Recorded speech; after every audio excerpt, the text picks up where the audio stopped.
Ok, yo creo que ya estamos casi todos, ¿no?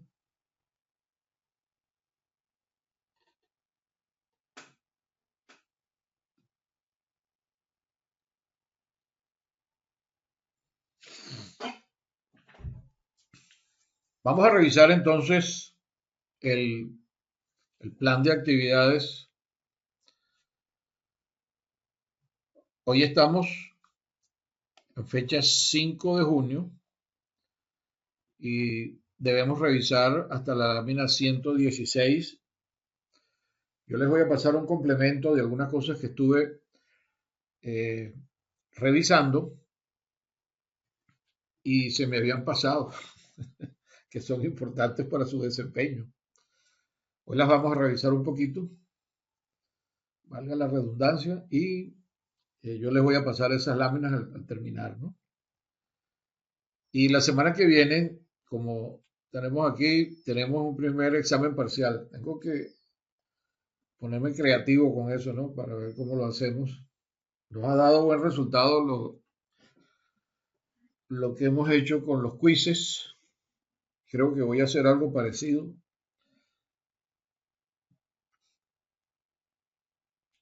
Se me ocurre que les puedo pasar una pregunta a la vez. De manera que ustedes, y les doy el tiempo para que la contesten, y así podemos tener un mejor control, sobre todo yo, pues, para que no me pierda con las cosas que ustedes me pueden enviar y para que estemos todos alineados en que estamos atendiendo una parte de lo que sería el examen en cada envío.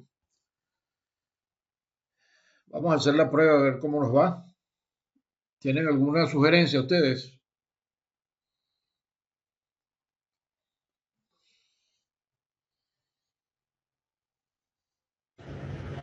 Particularmente lo que se me ocurre es estos formatos de inscripción que uno a veces hace para los congresos o las reuniones, que tiene una pregunta y tiene varias selecciones, ¿ok?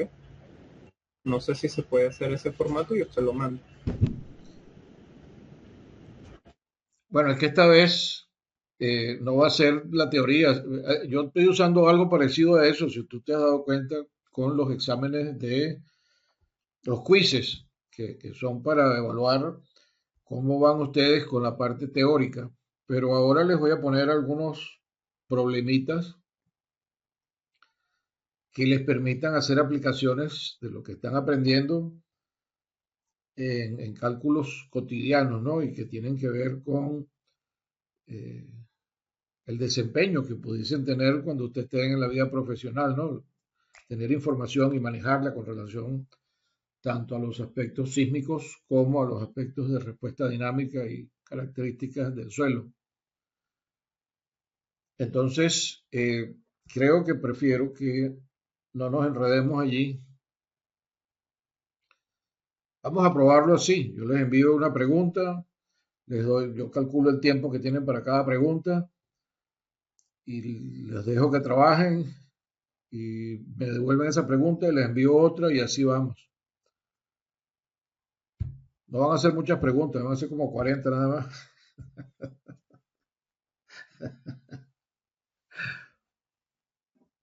No, van a hacer pocas preguntas. ¿Alguna otra sugerencia? ¿Algún otro elemento así que se les haya ocurrido ahora? Pues, porque yo sé que ustedes no tuvieron tiempo de pensar en esto, no sabían cómo íbamos a proceder.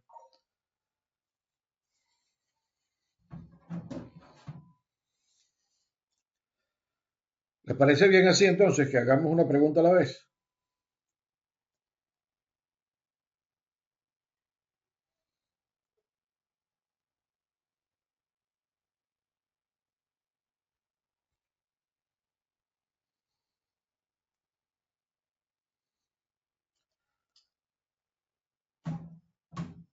Bueno, en vista de que no hay más sugerencias, vamos a probar así y ahí vemos cómo nos fue.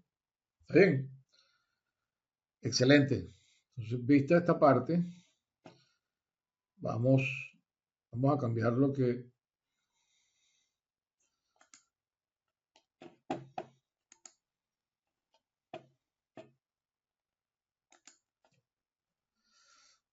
habíamos visto que el momento sísmico depende de estas variables que tenemos allí, el módulo de cortante, el área de máximos esfuerzos y el salto de la falla.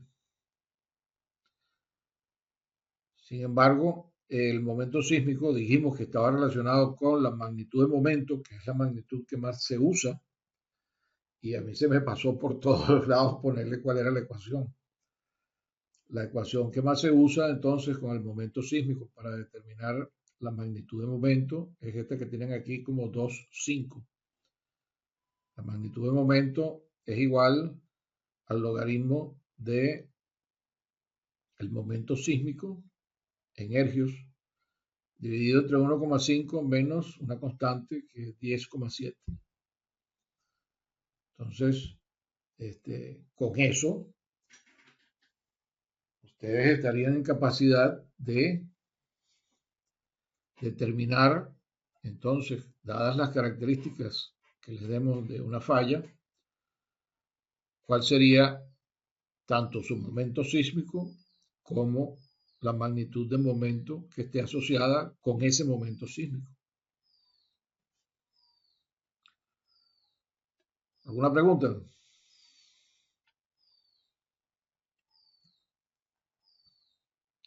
Muy bien. El otro detalle es que, ¿para qué sirve esto que estuvimos viendo de las distancias? Yo les había referido que eso servía para hacer ubicaciones y localizaciones de tanto de hipocentros como de epicentros. Pero para eso se necesita que tengamos instrumentos y que recibamos una señal en ese instrumento de las ondas que se generaron en ese sismo. Y como hemos conversado, las ondas más importantes son las ondas de compresión, que se llaman las ondas primarias, y las ondas de corte, que son las ondas secundarias, que son las que viajan por la corteza. Las otras ondas que llegan al sitio son ondas de superficie, que se generan cuando algunas de estas dos ondas primarias y secundarias tocan la superficie y se reflejan, pero también generan una onda en la superficie en donde ellos están rebotando. Y esas pueden ser las ondas Love y las ondas Rayleigh, pero esas ondas siempre llegan a posteriori. Si tenemos entonces evidencia en el registro de la hora de llegada, tanto de la onda primaria como de la onda secundaria, podemos establecer, bien sea la distancia hipocentral o la distancia epicentral, porque conocemos los tiempos en que viaja la onda. En general, para el tipo de roca típico, valga la redundancia, para las rocas típicas consolidadas de la corteza terrestre, las ondas primarias viajan a una velocidad de 6 kilómetros por segundo y las ondas secundarias más o menos a 3 kilómetros por segundo. Entonces, teniendo los tiempos de llegada de cada una de las ondas, podemos sacar la diferencia y entonces estimar con las ecuaciones típicas de velocidad, velocidad igual espacio sobre tiempo. Conocemos la velocidad, conocemos el tiempo de llegada, entonces podemos calcular la distancia, bien sea la distancia hipocentral o la distancia epicentral o cualquiera de esas otras distancias que están allí, haciendo la geometrización adecuada de las condiciones del sitio. ¿Sí les queda claro?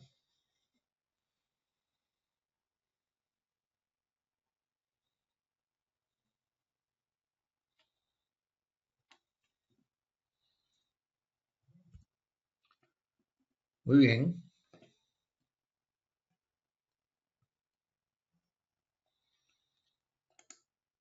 Entonces yo quisiera también en este momento revisar con ustedes algunos de los conceptos importantes que hemos venido desarrollando hasta este momento y que van a ser parte de lo que les vamos a preguntar en el examen parcial. Comenzamos con la primera parte que ya la vimos. Esta es la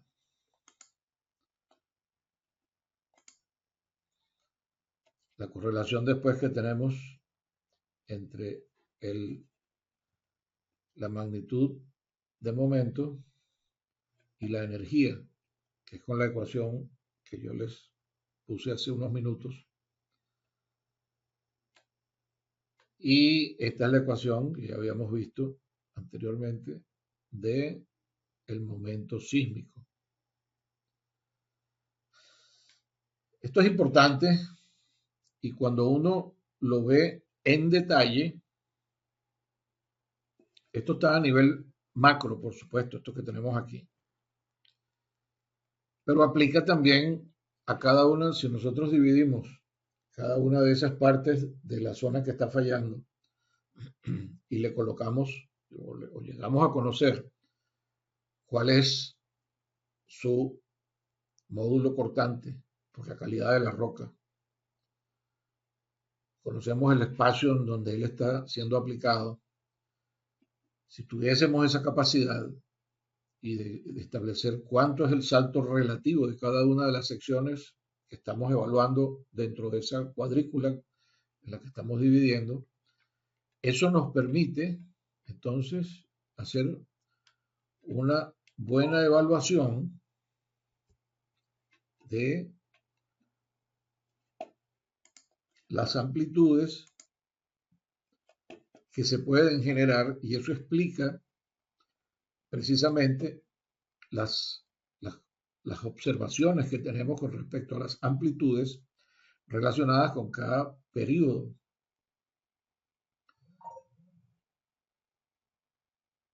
Entonces, no es, digamos, a nivel macro un valor único, sino que a nivel un poco más detallado, cada sector que está en contacto de una cara de la falla con la otra, puede haber variaciones del módulo y eso es lo que hace que entonces se generen diferentes amplitudes para cada onda, porque lo que sí estamos, digamos, bastante claros es que dependiendo del tamaño del área que se rompe y el módulo que general que está asociado con esa área que se está rompiendo,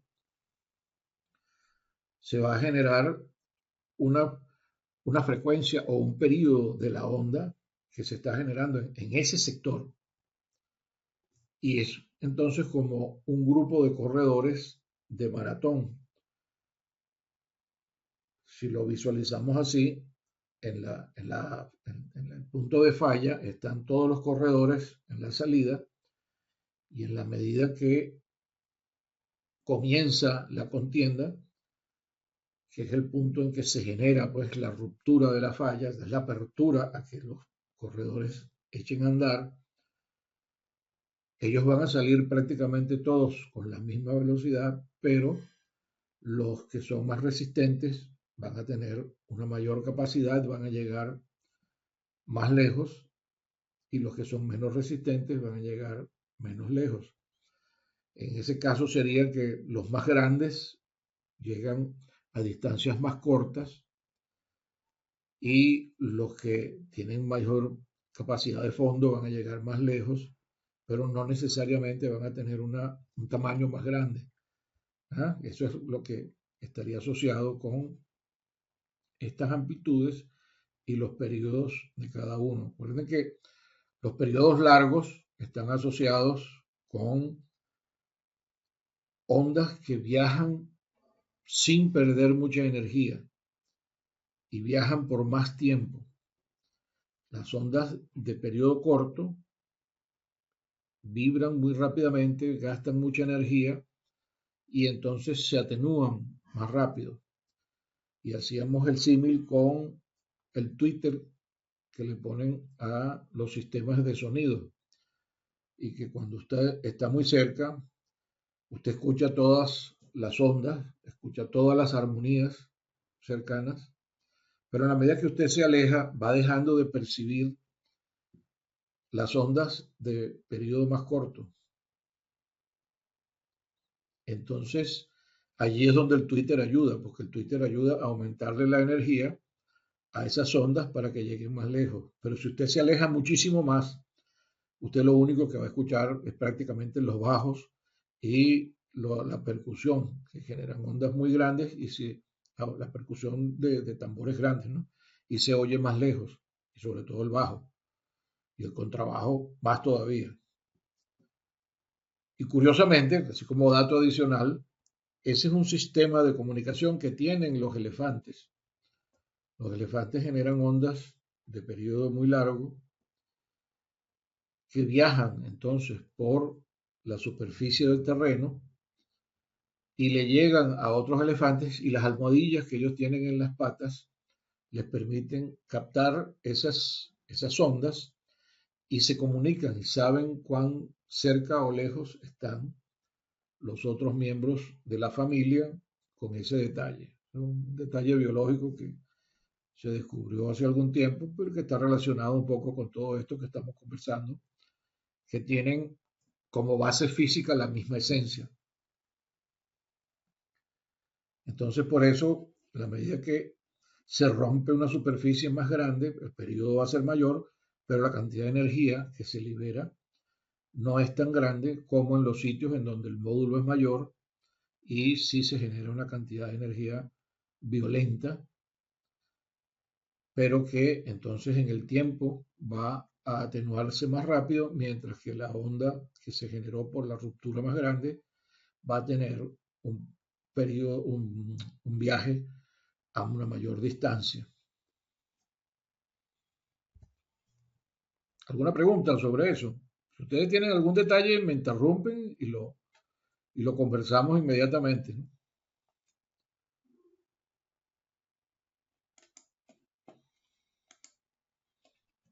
El otro aspecto clave que hemos visto es que la intensidad la podemos medir de dos maneras, bien sea con relación al, a, la, a, la, a la aceleración máxima del terreno, que es un parámetro siempre muy sencillo de visualizar, pero que hay otro parámetro que está más relacionado con la energía que transmite el sismo y que de alguna manera debe estar mejor correlacionado con la ocurrencia de los daños.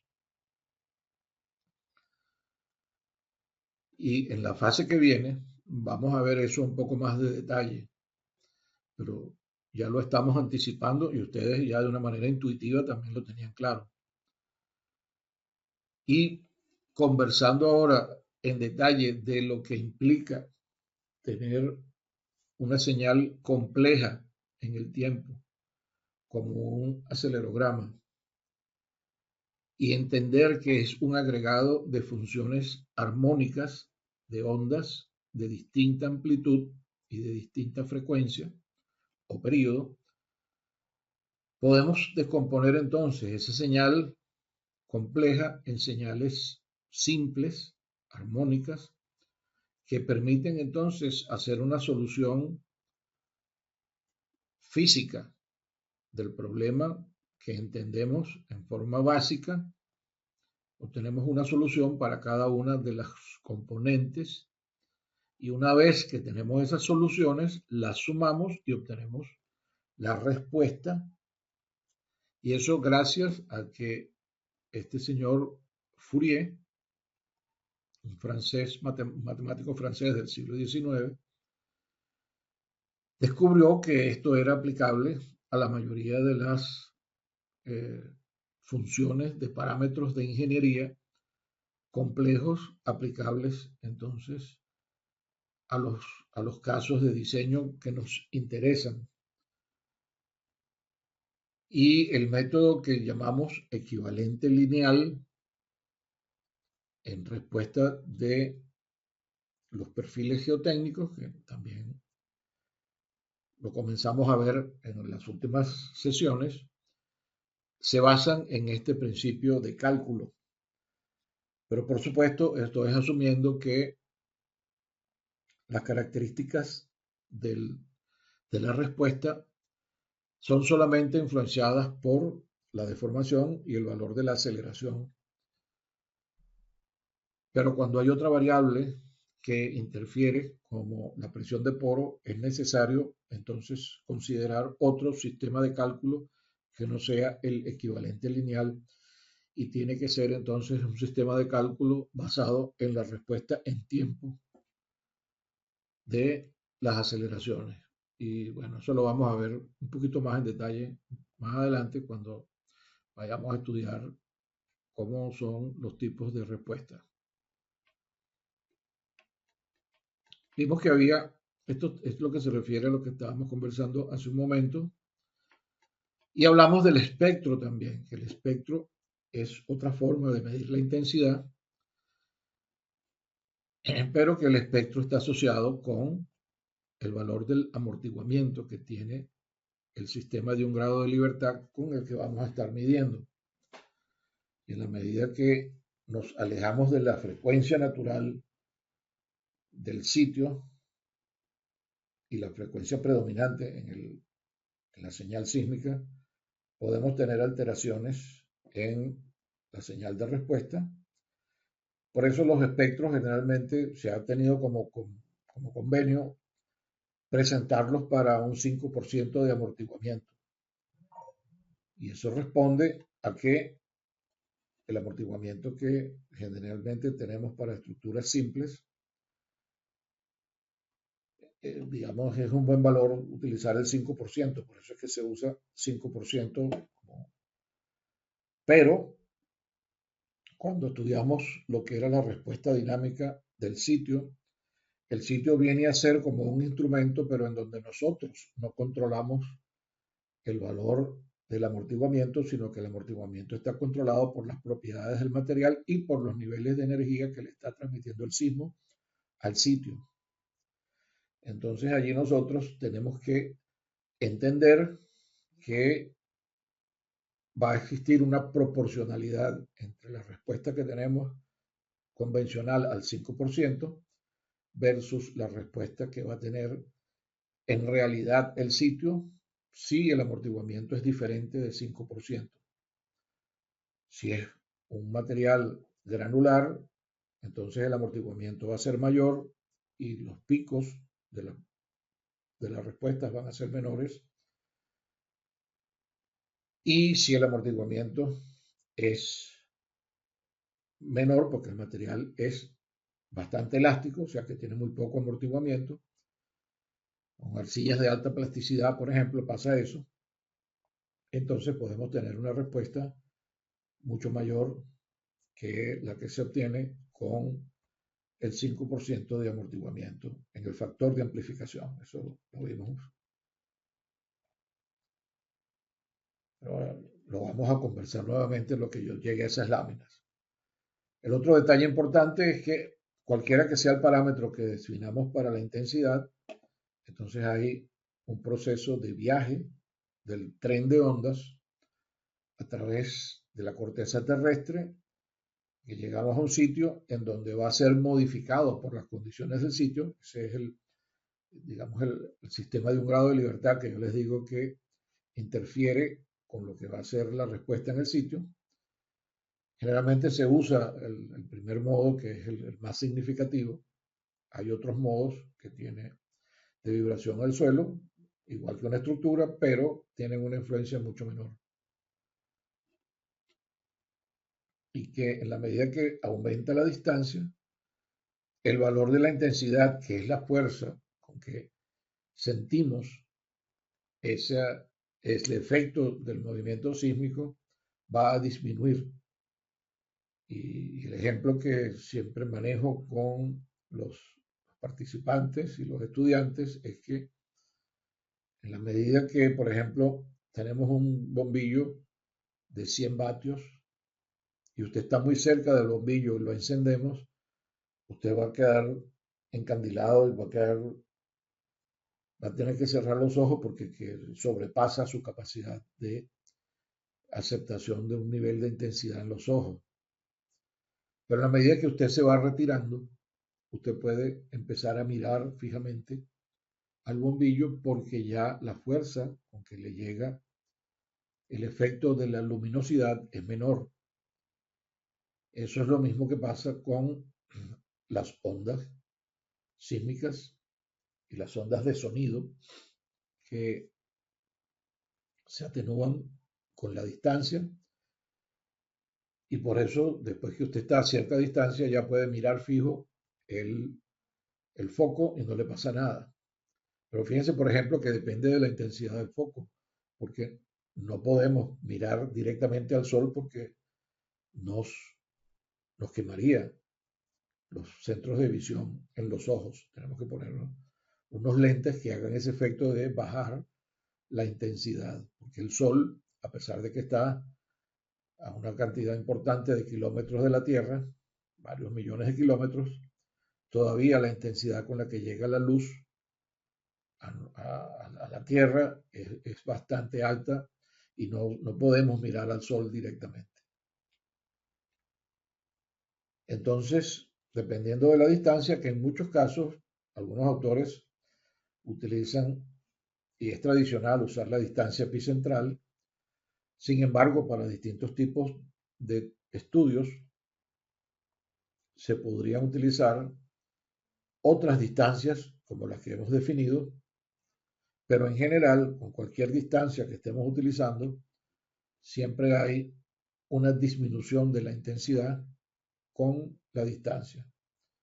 Y en general la distancia se coloca eh, en logaritmo, lo mismo que la intensidad, ya que estos son gráficos log-log. Vimos que el efecto de sitio influye y es como una impronta que modifica la señal. Aquí tenemos la diferencia del mismo sismo en dos sitios diferentes, uno de poca profundidad, poca rigidez, y uno más profundo que tenía una rigidez diferente. Y se ve pues que hay modificaciones en la señal sísmica en cada uno de los dos para el mismo sismo, pero fíjense que la magnitud del cambio que tiene la señal no es igual, ¿ok? Es el mismo sismo. Por ejemplo, este es el mismo perfil poco profundo. No es igual, quiero decir, cuando es otro sismo. Vaya. Tenemos este sismo y en un perfil poco profundo tiene esta modificación. Y este sismo tiene esta otra modificación. En general se ve que las dos aumentan, pero el factor de aumento en los dos casos no es necesariamente igual para cada uno de los valores de la aceleración. Y el efecto en el perfil profundo es parecido, pero también tiene diferencias. Y esto lo vamos a ver más adelante con muchísimo más detalle. Por lo pronto, lo que nos interesa es saber que hay dos factores interviniendo allí. Está el factor del efecto de sitio, que ya vimos que depende de la altura del depósito, de la velocidad de las ondas de corte y de el amortiguamiento del suelo o de los suelos presentes en el perfil y de la energía que tiene el sismo en los distintos periodos, porque van a causar que algunas ondas amplifiquen más que otras.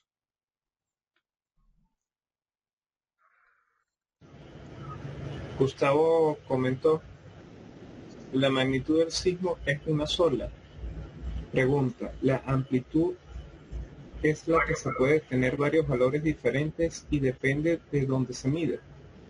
No, eso no es así. La magnitud del sismo es una sola porque es la energía con la que se está manifestando el sismo. Por eso decía que teníamos, por ejemplo, un bombillo de 500 vatios y esa es la energía que tiene el bombillo. La magnitud, lo que sí hay es varias escalas para medirla, que es otra cosa, pero la magnitud, si la medimos como el nivel de energía que tiene el sismo o la asociamos con el nivel de energía que tiene el sismo, es una sola. Ahora bien, en la medida en que nos alejamos del punto en donde se genera la fuente que produce el sismo, lo vamos a sentir con menos intensidad. Y por eso son precisamente las curvas que tenemos ahora allí. El sismo se generó en esta zona y ustedes ven que en la medida en que nos alejamos, tenemos una medida de intensidad más pequeña. En las cercanías tenemos entre 11 y 12, ¿verdad? Pero en la medida que nos alejamos, llegamos con la misma magnitud, porque es la misma magnitud del mismo sismo, pero la intensidad que se sintió a esta distancia fue de 2. La gente apenas sintió el movimiento, pero en la medida que estabas más cerca lo sientes más fuerte y es capaz de causar más daño. ¿Quedó claro? Sí, ahora aprovecho y Ajá, preguntar yo. Eh, yo calculo magnitud con MW, ¿no? sí, Que sería logaritmo de MO multiplicado por 0,67 menos 10,70. correcto. Y, ajá, eh, MO viene siendo A por D por G, Sí, ¿ok? Ahora bien, lo que sí varía son las aceleraciones, la intensidad, sí, eso es correcto. ajá, que por, Y la, ajá, que por y la eso, intensidad ajá, varía con la dime, distancia. correcto, que dependiendo del amortiguamiento se puede atenuar o no. Cuidado, ya va, que hay dos cosas. Hay un amortiguamiento Ok, natural de la roca que obedece a la deformación que tiene la roca cuando pasa la señal de onda, cuando pasa la onda. Allí se libera cierta energía y por eso hay la ley de atenuación. Ese es un efecto. Pero el segundo efecto es que cuando llegamos a un sitio que puede estar alejado del, de, de la fuente, puede haber amplificación de la señal sísmica debido a las condiciones del sitio. Es como el efecto de resonancia en, en los términos físicos convencionales. Hay una amplificación del movimiento sísmico que obedece a las condiciones físicas locales del sitio en donde estamos. Y esas para el caso del sismo, esas condiciones físicas locales dependen de la profundidad del depósito, de la altura, perdón, del amortiguamiento y del módulo que va relacionado con la velocidad de las ondas de corte. O sea, son dos fenómenos que ocurren en simultáneo. pero entonces la ley de atenuación solamente se estudia en Correcto. rocas. Ok, En el caso de los sismos solamente aplica en la roca. En el caso de las señales de sonido, por ejemplo, tenemos una que aplica en el aire y otra que aplica en el agua, porque las ondas primarias pueden viajar por el agua o pueden viajar por el aire. En ese caso, es por eso, ah, déjame terminar esto y después te doy la palabra. En claro, ese caso, por ejemplo, la velocidad de las ondas de sonido en el aire es 340 metros por segundo, pero en el agua es 1500 metros por segundo. Entonces, un sonido viaja muchísimo más rápido de ondas de compresión, ondas primarias. En el aire viaja muchísimo menos rápido que en el agua. En el agua viaja mucho más rápido, 1500 metros por segundo. mientras que en el aire es 340 metros por segundo, que es la famosa barrera del sonido para los aviones, etcétera, ¿no? Pero las ondas de corte no viajan ni en el aire ni en el agua, porque las ondas de corte necesitan que el material sea resistente al corte y solamente viajan por la corteza terrestre. ¿Ok? ¿Está claro?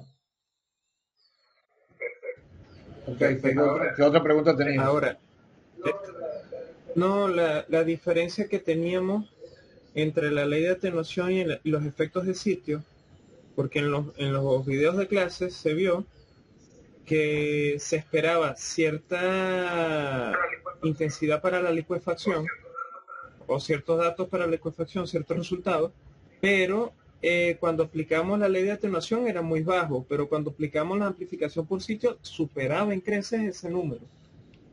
Es correcto. Voy a poner esa lámina. Bueno, ahí nos adelantamos bastante, ¿no? Me No, no, está disculpo. bien. Eso estamos por aquí. Ya estamos llegando. Aquí, ok. Vamos a aprovechar que esto está relacionado. Este es un gráfico que preparó el profesor, eh, ahora se me fue el nombre, ya, Ambresis, con unos colaboradores. Él puso los puntos negros que están allí como una investigación bien detallada que relacionaba la distancia epicentral hasta donde se había observado licuación con la magnitud de momento de los terremotos que habían causado esa licuación. Y consiguió que había una especie de barrera que separaba los puntos donde hay licuación, que son los puntos negros, de los puntos que son abiertos, donde no hay licuación para la misma magnitud de momento, con la distancia. Estos puntos amarillos son de estudios que he hecho yo con algunos de mis tesistas y que los hemos colocado allí también para validar lo que obtuvo el profesor Ambresis con estudios ya este, con programas de computación. Él lo hizo con evidencia en sitio. Ahora bien, si vemos, para una magnitud de momento de 5,5 tenemos una distancia límite alrededor de 5,5 o 7,5 kilómetros. Esto está mal aquí. Es 7,5 kilómetros más o menos, porque aquí de 5,5 nos daba alrededor de 5, 7 y pico kilómetros. Es 7,5, no 5,5.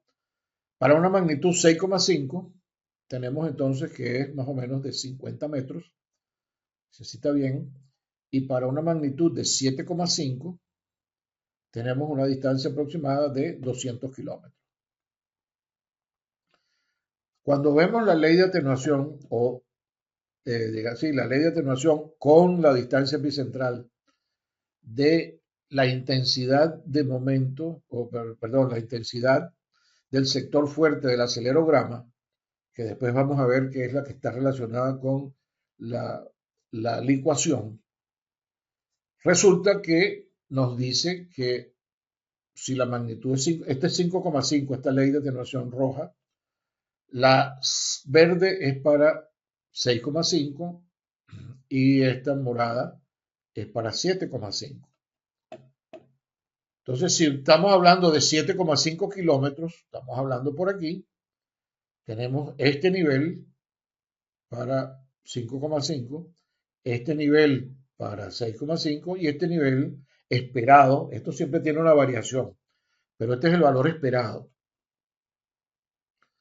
Entonces resulta que eso lo representamos aquí, ¿ok? Tenemos esos mismos valores que yo acabo de decir para cada uno de esas magnitudes. Para magnitud 5,5 tenemos una distancia de 7,5 kilómetros. Para magnitud 6,5 tenemos 50 kilómetros y para 7,5 tenemos que se observa la licuación hasta 200 kilómetros. Y lo estoy haciendo con los valores límites porque no vale la pena hacerlo con los valores, digamos, que están a menos distancia, porque sí podemos obtener los valores que se necesitan, considerando la dispersión. Pero fíjense que los valores que se necesitan de esta variable más o menos aproximada para causar la ecuación son 9.000, 3.900 y 210.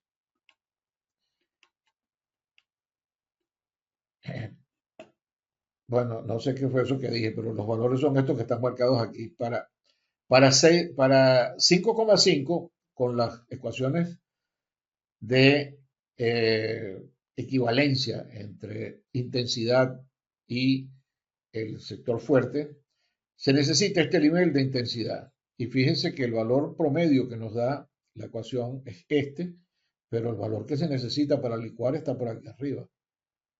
Para 6,5, a la distancia máxima, ¿no? Que es 200 kilómetros, perdón, 50 kilómetros, se necesita este nivel, perdón, obtendríamos este nivel o algo más arriba por la dispersión, pero fíjense el valor que se necesita para licuar. Y si nos vamos al de 7,5, el salto es muy superior. O sea, a 200 kilómetros tenemos este valor. Lo que pasó aquí fue que esta figura yo la traje de otro sitio y no estaba integrada. Entonces cuando la expandí, se movieron algunos valores y otros no. Este, disculpen esa. Porque esto debería estar en 50 y esto debería estar en 200. Tengo que corregirlo para pasárselo de nuevo, menos mal que nos dimos cuenta. Pero de todas maneras, a 200 kilómetros, la, el valor esperado de la intensidad está aquí y fíjese el valor que se necesita para licuar. ¿Qué es lo que está pasando? Que hay una amplificación. Aquí en este así como que se ve mejor. Bueno, creo que todas están movidas. Eh, Hay una amplificación que ya habíamos visto antes. Hay una lámina en donde yo les había mostrado ese efecto. Ya la vamos a buscar. Aquí está. Habíamos visto que la intensidad del sector fuerte del acelerograma en roca y la intensidad, no, esta no es, bueno, pero es parecida. Y esta es la intensidad de el sector fuerte del terremoto. Tienen una correlación lineal, pero, caramba, esta no era la que yo les quería mostrar, es la que tiene la amplificación. Esa no la tengo aquí, pero yo tengo otra lámina, yo la voy a buscar y se la voy a colocar después, en donde se observa, caramba, qué laguna me quedó aquí en esto. Tranquilo, vamos bien. Si regresamos al anterior, no estamos ahorita. Déjame ver, porque yo estaba seguro que yo la había colocado. Una lámina donde se veía el efecto de la amplificación. Pero no, creo que no la coloqué. Qué malo. Bueno, se las debo, pero yo la tengo. La tengo que buscar y yo se las coloco y se las paso en uno de estos complementos. Cuando le vaya a pasar el complemento de lo que les paso, lo que les dije que tenía ahora, yo se las paso. Yo creí que lo tenía, pero qué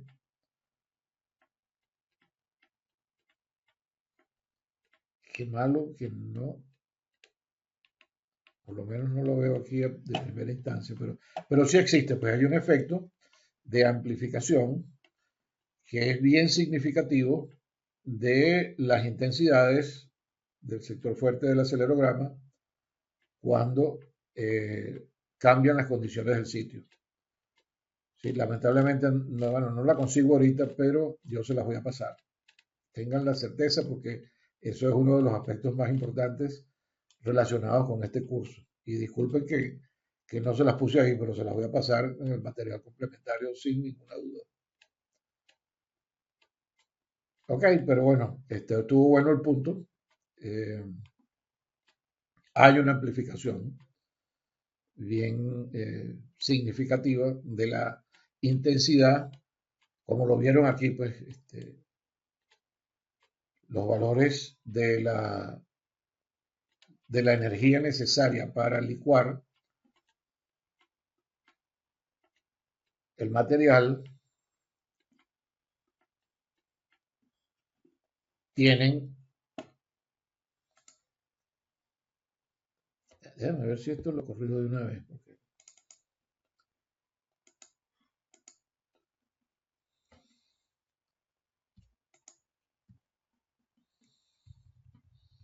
esto baja a 200, esto baja aquí, esto va aquí, y esto van a 50, 30, 40 y 50, sí, exactamente, ahí van. Y este valor va aquí, y este va en 7,5.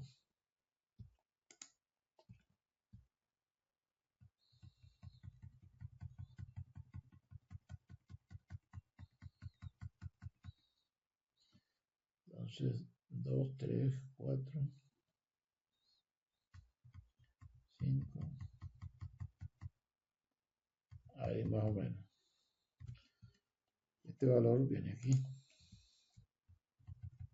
¿Qué le pasó a esta corregida también? Ok.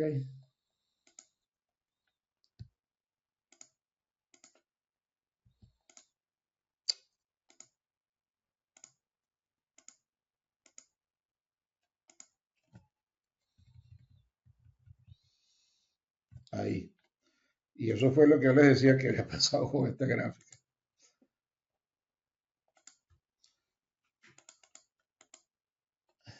Ahí está. El valor esperado es este.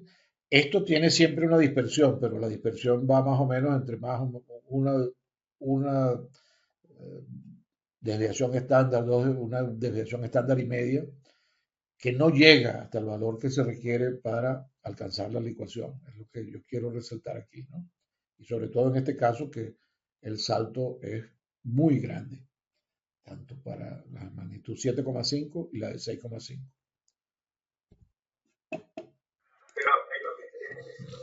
Pero ahí lo que estaríamos diciendo que nunca No, va a todo lo licuar. contrario, que si las condiciones del sitio son tales que permiten que haya este incremento de la energía en ese sitio, por las condiciones del sismo y las características del sitio, va a ocurrir licuación, aunque usted esté muy lejos, que es la evidencia que observó el profesor Ambresis y que nosotros también demostramos.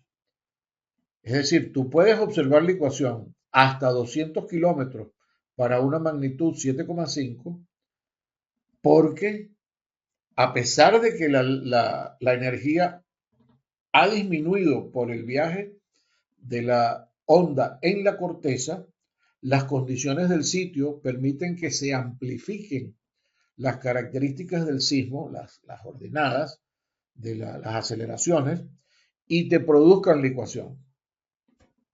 Lo que estamos viendo es algo como, vamos a revisarlo nuevamente, lo que pasa es que a veces cuesta trabajo que asociemos las cosas y bueno, por eso es bueno repetirlo, ¿no? Ajá. Fíjense lo que pasó en la Ciudad de México. Este acelerograma chiquitico en roca, fíjense lo que se transformó en la laguna. Los dos están a 400 kilómetros del sitio. El que viajó por roca llegó con esta forma, estas amplitudes de aceleraciones, y en la laguna, a una profundidad de 37 metros, fíjense cómo cambió. Y entonces el espectro de este acelerogramita que está aquí en roca es este acelerogramita que está aquí, este espectro chiquitico, que con los factores de amplificación correspondientes o que asociamos con las ecuaciones que hemos visto de amplificación para el sitio, para un sistema amortiguado, resulta que para el espacio, las características del sitio de México estarían entre esta curva azul y esta curva roja, más o menos. Fíjense que son unos factores de amplificación entre 7 y 8. Y eso hace entonces que este valor pase acá. Fíjate que es alrededor del 0,1 y pasa prácticamente a casi a 8.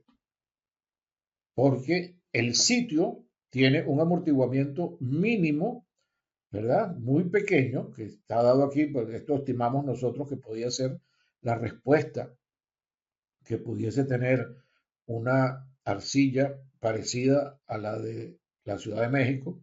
Esto es estimado, ¿no? Pero para que vean que las cosas funcionan y tienen los factores de amplificación que se espera que tengan. Y eso es lo mismo que está pasando en el otro caso de la licuación. Si esto hubiese sido un estrato licuable, iba a tener un factor de amplificación tal que hubiera producido la licuación.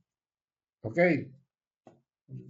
Guardando las distancias, pues, porque esto es una arcilla de alta plasticidad versus una arena, pero el efecto es similar, porque lo que va a ocurrir es un efecto de amplificación de la señal, que aquí está magnificado, porque es una arcilla de alta plasticidad, pero algo parecido pasa con la arena. No a los valores tan grandes que tendría estos factores de amplificación, un poco menos, pero son capaces de causar la ecuación a 200 kilómetros del sitio. ¿Citamos? Aquí tienen otra vez los mismos efectos, ¿ok? Gracias. Vistos en los espectros de respuesta. Pero fíjense que la aceleración del sitio también tiene variación. En algunos casos aumenta significativamente, en otros casos no aumenta tanto. Este caso hubo más bien una reducción. El caso de la roca, la aceleración era mayor y en la superficie la aceleración del terreno es menor y todas las aceleraciones espectrales en este caso disminuyen, pero de aquí en adelante aumentan. Y cada uno de los espectros. Y esto es el mismo sitio, ¿ah? Este es un sitio único, que es el sitio de Treasure Island, ¿ok? Que en los Estados Unidos, que también tuvo una licuación y que se ha estudiado muchísimo, nosotros lo estudiamos también para ver, entonces, cómo era el efecto de diferentes terremotos, que diferentes terremotos pudiesen haber causado en el mismo sitio de Treasure Island. Y fíjense que los cambios son, digamos, no iguales, a pesar de que el sitio es el mismo. Y esa es una de las cosas que hemos querido destacar para que la gente lo tenga más claro y no tenga esa imagen única de que las amplificaciones grandes se dan para los sismos en suelos profundos y sismos lejanos. No, no, no, no, no. Puede ser otras características del sismo que en el mismo sitio producen amplificaciones diferentes en el mismo perfil, así como ustedes están viendo aquí. Más adelante vamos a ver cómo es la diferencia con dos sitios de Caracas que estudiamos.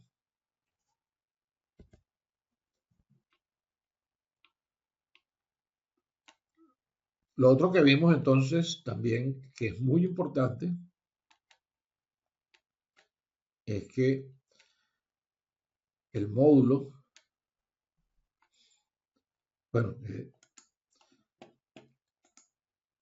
el perfil geotécnico se discretiza y se idealiza en general de esa forma, en donde se le aplica una velocidad promedio a cada estrato.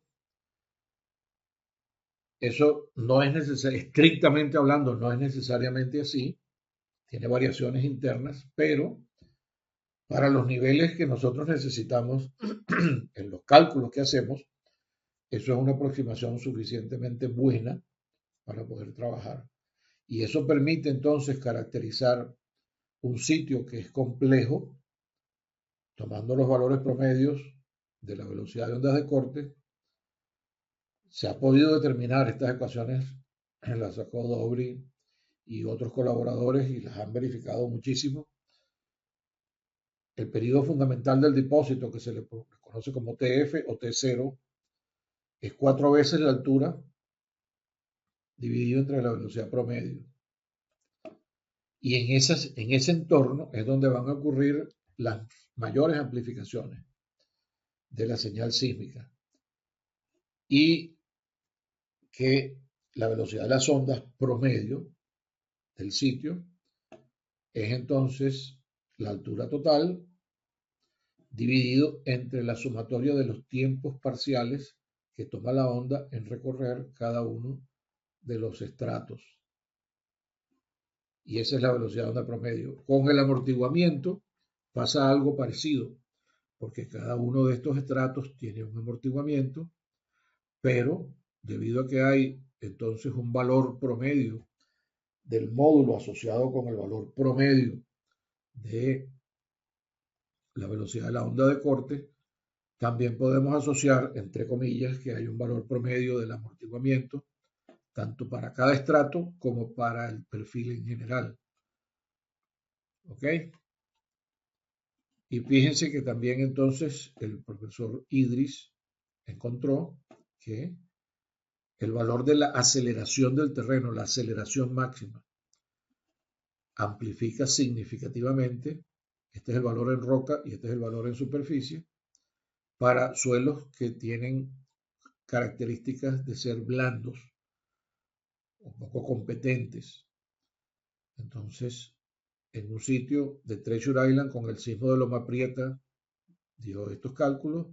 En la Ciudad de México tenían estos factores de amplificación de la aceleración en sitio y unos cálculos que realizó él con unos colaboradores con un programa que tenían a la mano en ese momento, que era una variante del Shake y el Quad4, le dieron estos valores y fíjense que pudieron sacar esta curva estimada para valores que son menores de 0,4, para valores de 0 mayores que 0,4 veces la gravedad, entonces ya en lugar de haber amplificación hay reducción. Por cierto que el gráfico de intensidades que yo les iba a mostrar es parecido a este. Si yo tengo la intensidad del sector fuerte en roca por aquí y tengo la intensidad del sector fuerte de la señal en la superficie, me da una forma de amplificación que es muy parecida a esta. Esa es la que le estoy pendiente por conseguirles. Pero menos mal que tenemos esta y se ve que hay un efecto, entre comillas, similar entre lo que se observa para la aceleración del terreno, que es una medida de intensidad, y lo que se observa para la intensidad fuerte del sector, la intensidad del sector fuerte del acelerogramo. Estos gráficos, o estas tablas, perdón, y estas ecuaciones que se han obtenido de muchos estudios y que, bueno, me imagino que ahora habrá algunas un poquito más actualizadas, pero estas son de las convencionales que se han utilizado mucho en diferentes estudios, nos permiten, con base en medidas de parámetros indirectos, como la penetración de el ensayo SPT, el número de golpes del ensayo SPT, obtener un estimado de lo que sería la velocidad de las ondas de corte del suelo. Y fíjense que para suelos que tienen un número de golpes muy bajo, las velocidades pueden estar en el orden de los 100 metros por segundo o menos, de acuerdo con estas ecuaciones. Y esto significa que estos suelos, si son arenas, van a ser susceptibles a licuación. Mientras más rígida es la arena, pues más difícil va a ser el efecto de licuación.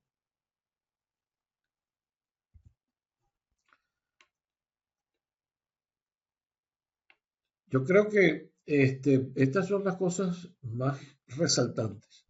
Bueno, vamos a hablar de esta también.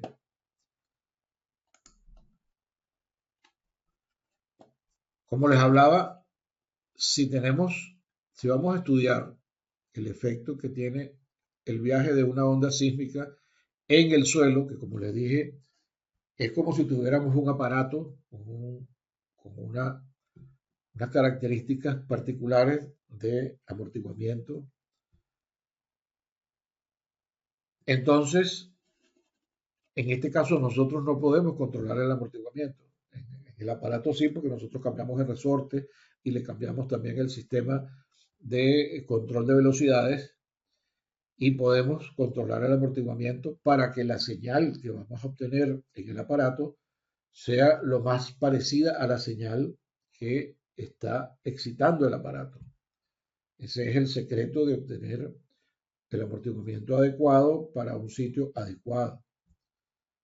Sin embargo, cuando estamos en un sitio, es, es la característica que tiene el sitio, yo no me puedo meter allí. Lo único que va a pasar es que la función de amortiguamiento va a cambiar porque ella depende de la deformación que le induzca el sismo al suelo, como lo hemos visto. Entonces, si tenemos una señal que tiene una gran cantidad de componentes que vemos en el espectro de Fourier, para cada uno de estos valores que discretizamos, le aplicamos entonces el factor de amplificación local, que depende del amortiguamiento, que induce cada nivel de aceleración y desplazamiento de este suelo, que es la función de transferencia depende del amortiguamiento y es más grande o más pequeña dependiendo del amortiguamiento. Para cada uno de estos valores, entonces yo tengo la respuesta y después sumo todas las respuestas y me da el valor de la función después que ha pasado por el sitio, desde el fondo hasta la superficie.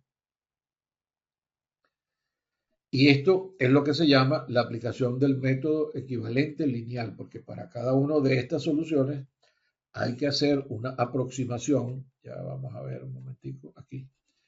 Hay que hacer una aproximación para que converja, debido a que la degradación del módulo y el valor de la amplitud de la deformación va a depender de el nivel de aceleración que produce esta deformación.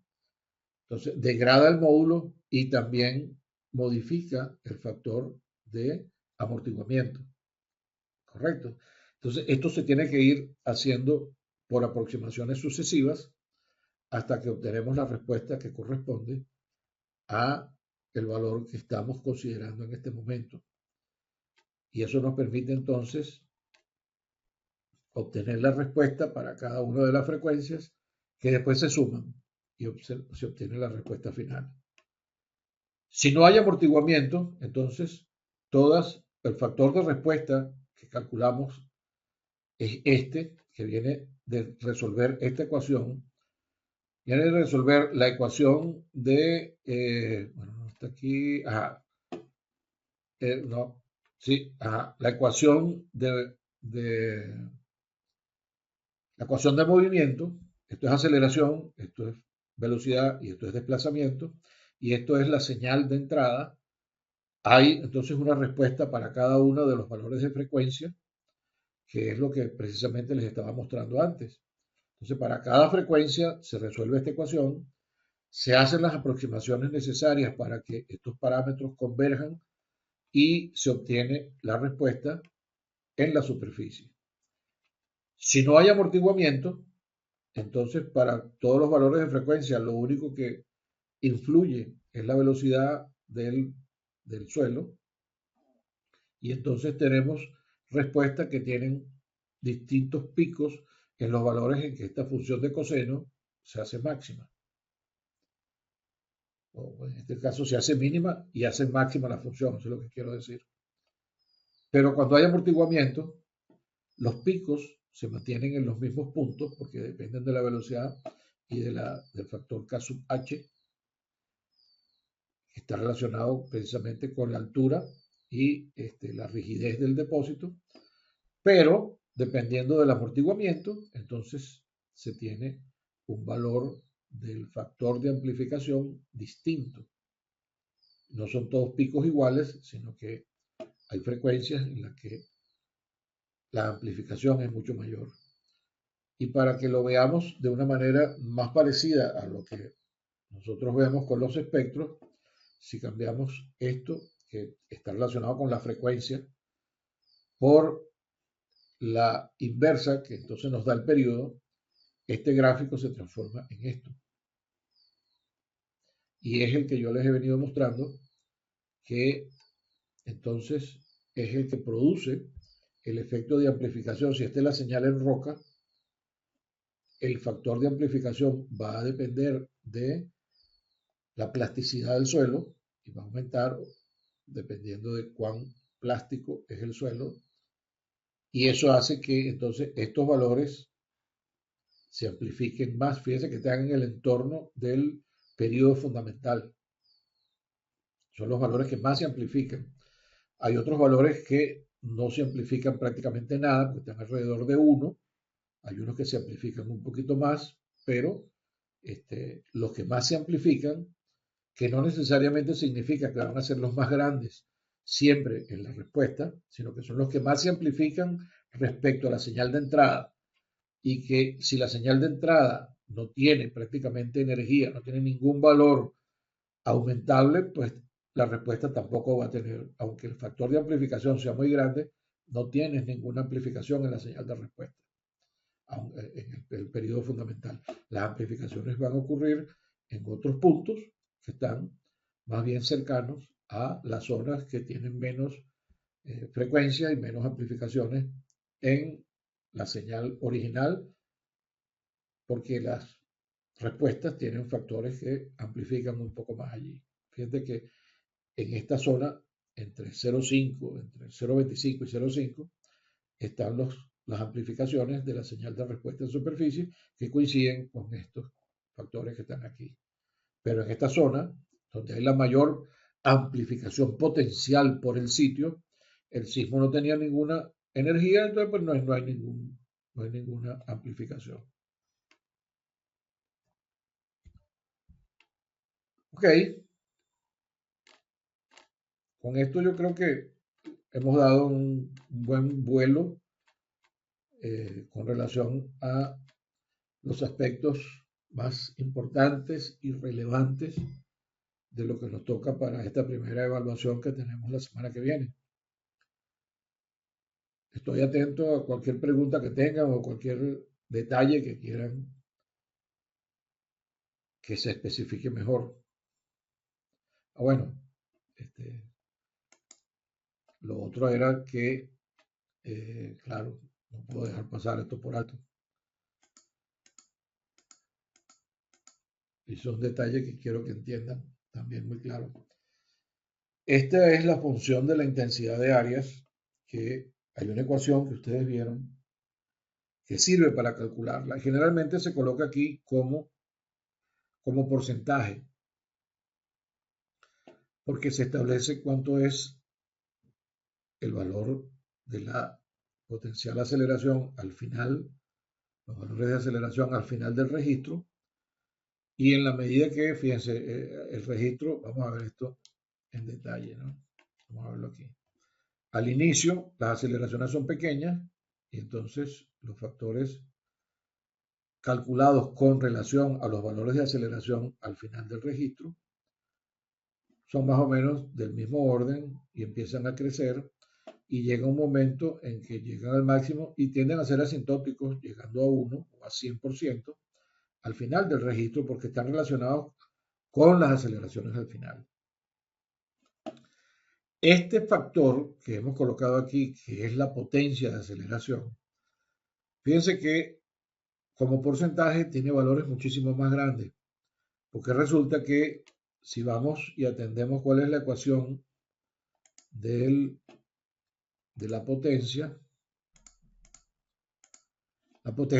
está relacionada con valores al cuadrado, ¿cierto? Entonces, cuando uno obtiene la potencia y va incorporando estas aceleraciones que son muy grandes y las eleva al cuadrado, el promedio cada vez que uno pone estas aceleraciones más grandes, y que las aceleraciones al final del registro van a ser más o menos también pequeñas y del mismo orden de aquí, se ve que el crecimiento de la función de, bueno, vamos a pasar de una vez, la función puede llegar a tener valores muchísimo más grandes porque estamos hablando del cuadrado de los valores de las aceleraciones.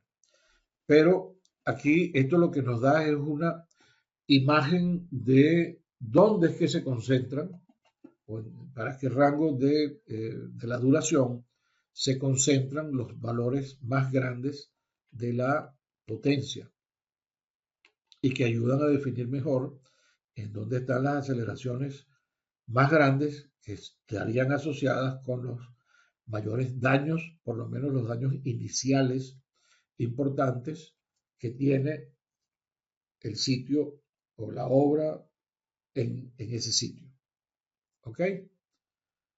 Entonces, fíjense que hemos estudiado 4 definiciones de aceleración, perdón, de duración, y que la que más se adapta a los valores que están contenidos en el sector fuerte es la de este servidor y la de Macan y Sharp.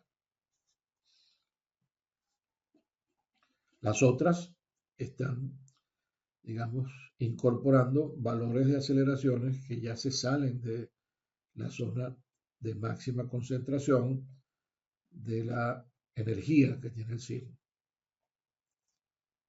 Estos valores es que no es que sean menos importantes, pero para cuando ellos actúan, si ya han ocurrido daños aquí, entonces no es lo mismo cuando actúan valores de aceleración de un cierto nivel y no hay daños, como en esto al principio aquí, que cuando ya hay un daño. Eso es como les decía yo a algunos de mis estudiantes, que es como un boxeador que está peleando con otro y al principio le dan un golpe en el mentón y bueno, él lo puede superar de alguna manera.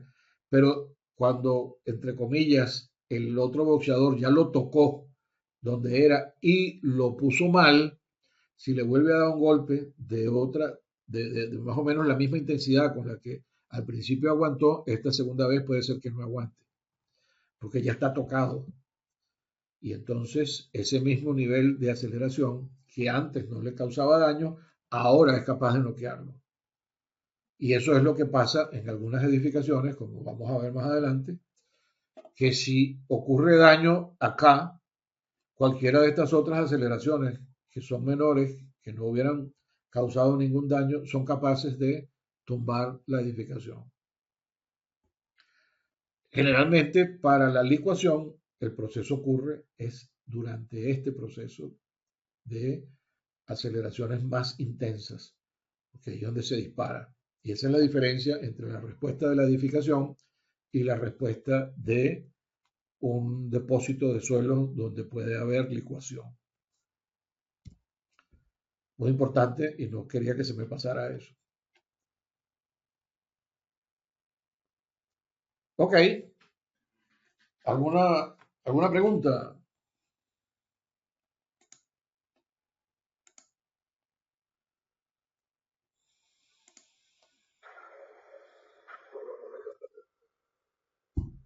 ¿Les parece interesante lo que estamos viendo y lo que hemos alcanzado hasta Por los ahora? momentos, claro, pues.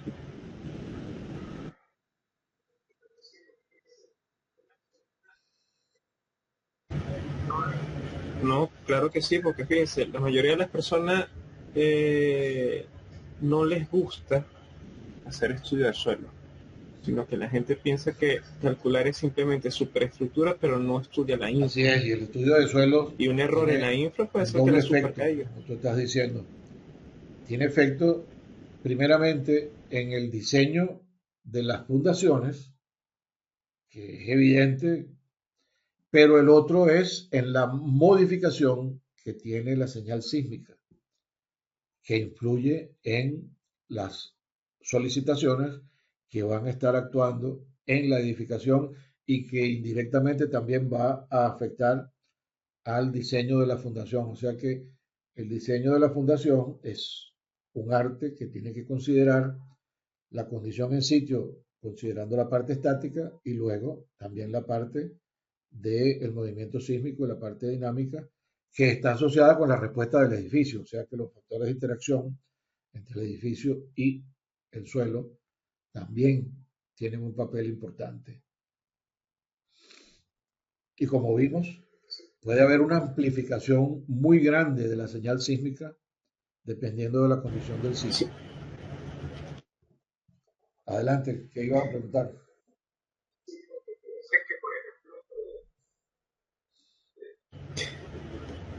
sí, porque fíjese que, por ejemplo, eh, cuando uno tiene la relación de frecuencia, ¿no?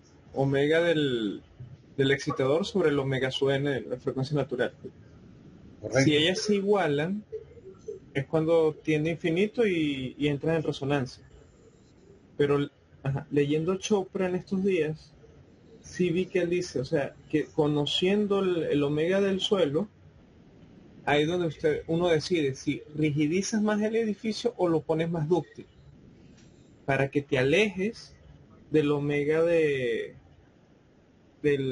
Claro. del excitador, que en este caso sería el sismo, ¿no? Y Ok, por ahí eso vamos a Gustavo creo que dejarlo para, preguntó que para, cuánto tiempo para la dura clase el que veamos periodo la de la ecuación, porque ecuación. si no vamos a adelantar mucho. Pero volviendo a lo que tú estás preguntando, nuevamente, el concepto del profesor Chopra está asociado con el concepto que yo les había dicho, que tenemos metido como un chip en la cabeza de que si el periodo fundamental del suelo es 1, vamos a suponer, entonces los edificios que tengan alrededor de 1, también de periodo fundamental, son los que van a tener más daños.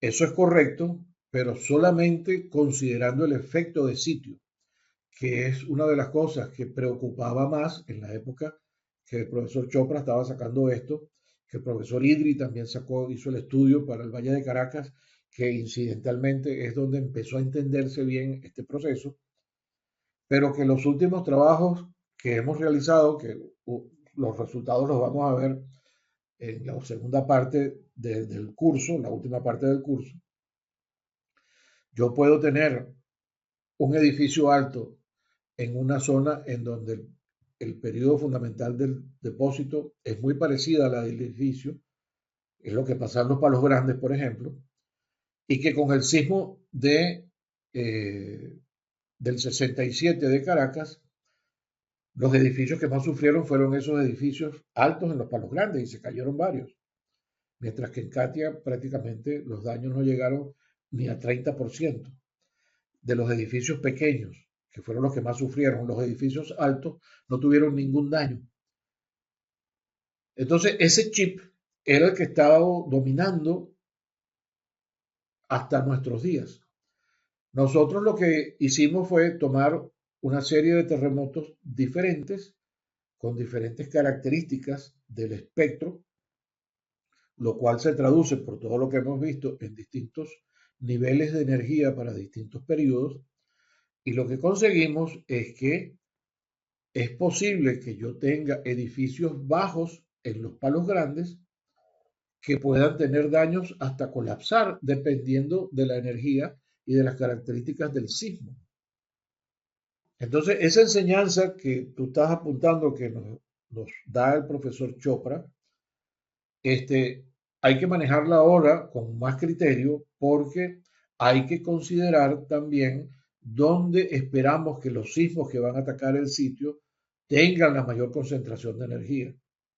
Porque como vimos allí, yo puedo tener un sismo que va a atacar un sitio en donde la energía es cero y el periodo fundamental del edificio está allí, pues ahí no va a tener ninguna amplificación, no va a tener ningún problema. Entonces no tienes que alejarte de nadie. Si el espectro que tú esperas que ocurra, ahí hay que hablar más con los sismólogos entonces para que nos digan y los geólogos estructurales las características que puede tener un sismo que yo espero en un sitio. Mientras que si es un sismo que puede amplificar bastante los valores de las ordenadas espectrales en ese valor del periodo, entonces sí estoy en problema. Ahorita, como no sabemos los detalles en función de lo de lo que esperamos que sea el sismo que va a ocurrir. Entonces, como buenos ingenieros nos vamos, como decía un profesor que yo tenía y que admiro mucho, es, si tenemos dudas, seamos conservadores. Como no tenemos esa información, vámonos con los valores más conservadores. ¿Es más cara la estructura? Pues será más cara, pero yo tengo que garantizar la vida de la gente, que es lo principal. Entonces, me voy por lo conservador. Pero para eso es que uno sigue investigando y sigue estudiando y sigue desarrollando entonces nuevos conocimientos para poder establecer cuándo puedo o no puedo ceñirme a una situación particular. Lo de la licuación vamos a dejarlo para después, porque si no, no vamos a entender mucho. Y nos vamos a salir del esquema que yo quiero que quede claro hoy. Ya nos salimos un poquito con la licuación, pero después lo vemos en mayor detalle. ¿Estamos ok? ¿Hay alguna otra consideración?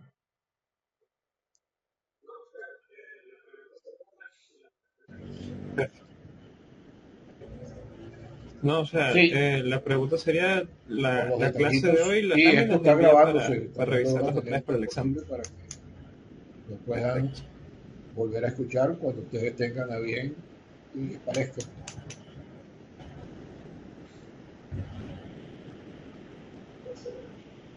Más nada por hoy entonces. Excelente. O- podemos dar por terminada la clase. Viva. Creo que estamos bien. Es Entonces, cuarto para las muy 9. buenas noches para todos.